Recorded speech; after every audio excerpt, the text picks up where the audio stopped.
Math mystery hub में आप सभी का स्वागत है।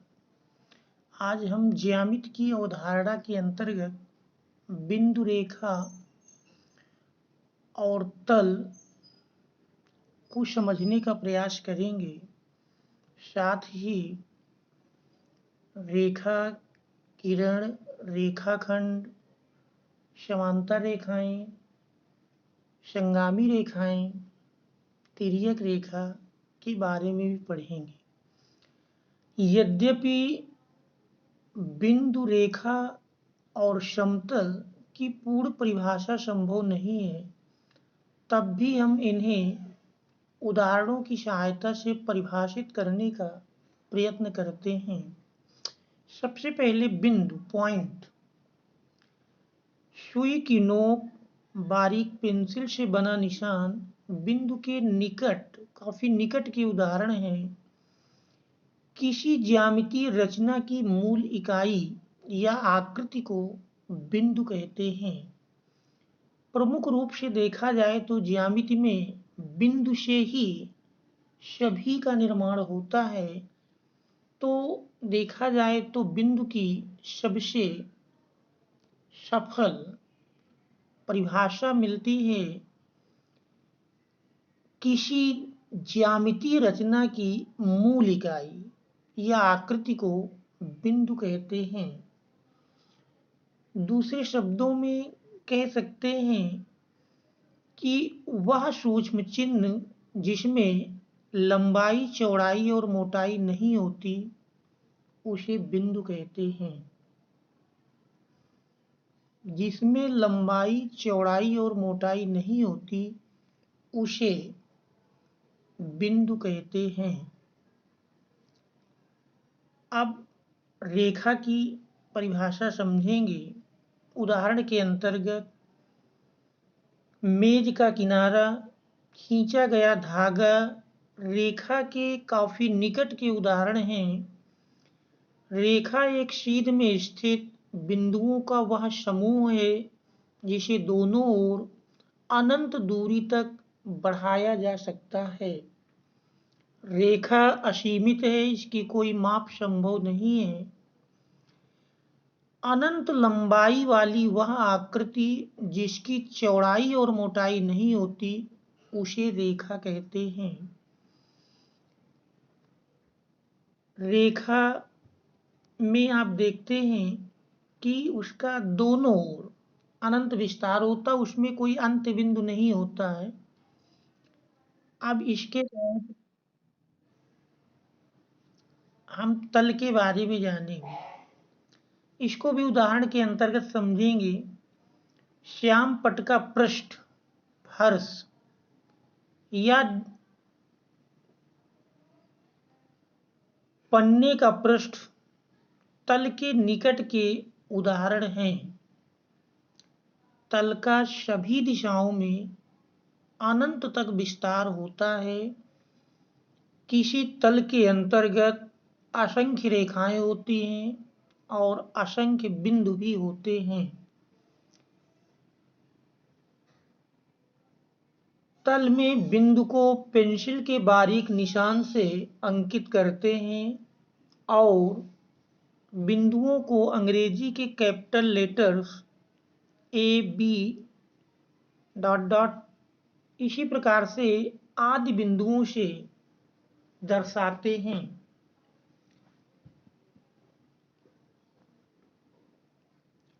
बिंदु से स्थित, पोजीशन तथा रेखा से दिशा की अनुभूति होती है। बिंदु और रेखाएं परिकल्पनाएं मात्र हैं। अब किरण को जानेंगे। रेखा पर स्थित कोई बिंदु रेखा को दो भागों में विभक्त कर देता है। बिंदु सहित प्रत्येक भाग किरण कहलाता है।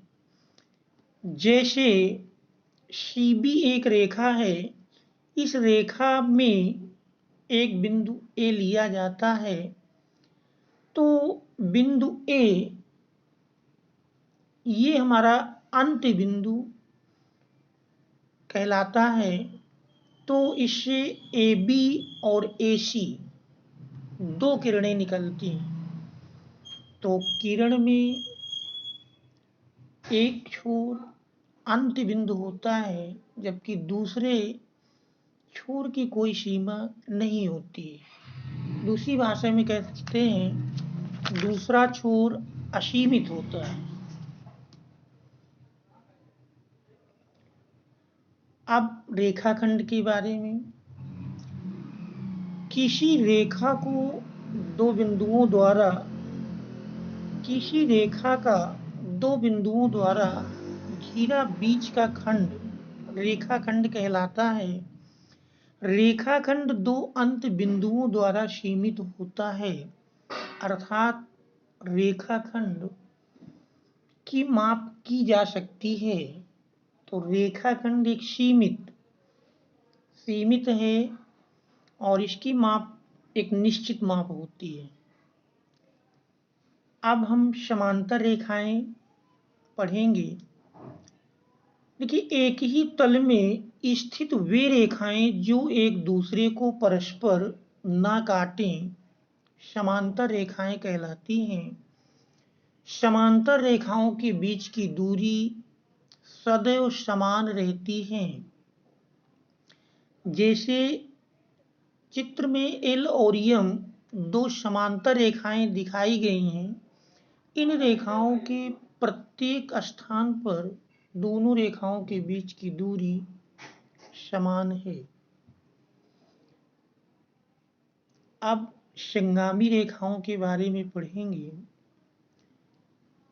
संगामी रेखाएं एक ही तल में स्थित वे रेखाएं जो एक ही बिंदु पर प्रतिच्छेदित हों संगामी रेखाएं कहलाती हैं। अर्थात ऐसी सभी रेखाएं जो एक ही बिंदु पर प्रतिच्छेद करती हैं उन सभी रेखाओं को संगामी रेखाएं कहते हैं। चित्र में एल एम एन रेखाएं एक ही बिंदु पर प्रतिच्छेद करती हैं, इसलिए एल एम एन इन रेखाओं को संगामी रेखाएं कहते हैं। अब हम तिर्यक रेखा के बारे में पढ़ेंगे। वह रेखा जो दो या दो से अधिक रेखाओं को काटे तिर्यक रेखा कहलाती है। वह रेखा जो दो या दो से अधिक रेखाओं को काटे तिर्यक रेखा कहलाती है। चित्र में हम देख रहे हैं एल और एम दो रेखाएं हैं जिनको एन एक तिर्यक रेखा प्रतिच्छेद करती है। इसी प्रकार दो से अधिक रेखाएं भी ली जा सकती हैं जिनको कोई भी एक तिर्यक रेखा प्रतिच्छेद करती है। तो यहाँ पर एन तिर्यक रेखा कहलाती है। तो ये ज्यामिति की दृष्टि से बहुत ही महत्वपूर्ण टॉपिक हैं। जैसे बिंदु और रेखाएं और तल के बारे में बताया गया कि तल पर कोई रेखा दोनों दिशाओं में विस्तृत रहता है। संक्षेप में हम ये कह सकते हैं बिंदु रेखा और तल के बारे में, बिंदु में न लंबाई होती न चौड़ाई होती और न मोटाई होती है, जबकि रेखा में केवल लंबाई होती है, उसकी चौड़ाई या मोटाई नहीं होती। तथा तल में लंबाई चौड़ाई तो होती है लेकिन मोटाई नहीं होती। अब वहीं हम रेखाखंड की बात करें तो किसी रेखा के सीमित भाग को, एक निश्चित भाग को हम रेखाखंड कहते हैं। और यदि रेखा पर एक कोई निश्चित बिंदु ले लिया जाए तो उस बिंदु को हम अंत बिंदु कहते हैं और उस बिंदु से दो किरणों का निर्माण हो जाता है। अब समांतर रेखा ऐसी दो या दो से अधिक रेखाएं जिनके बीच की दूरी सदैव समान रहती है और वे परस्पर एक दूसरे को प्रतिच्छेद नहीं करती हैं, समांतर रेखा कहलाती है। पेज ऊपर PDF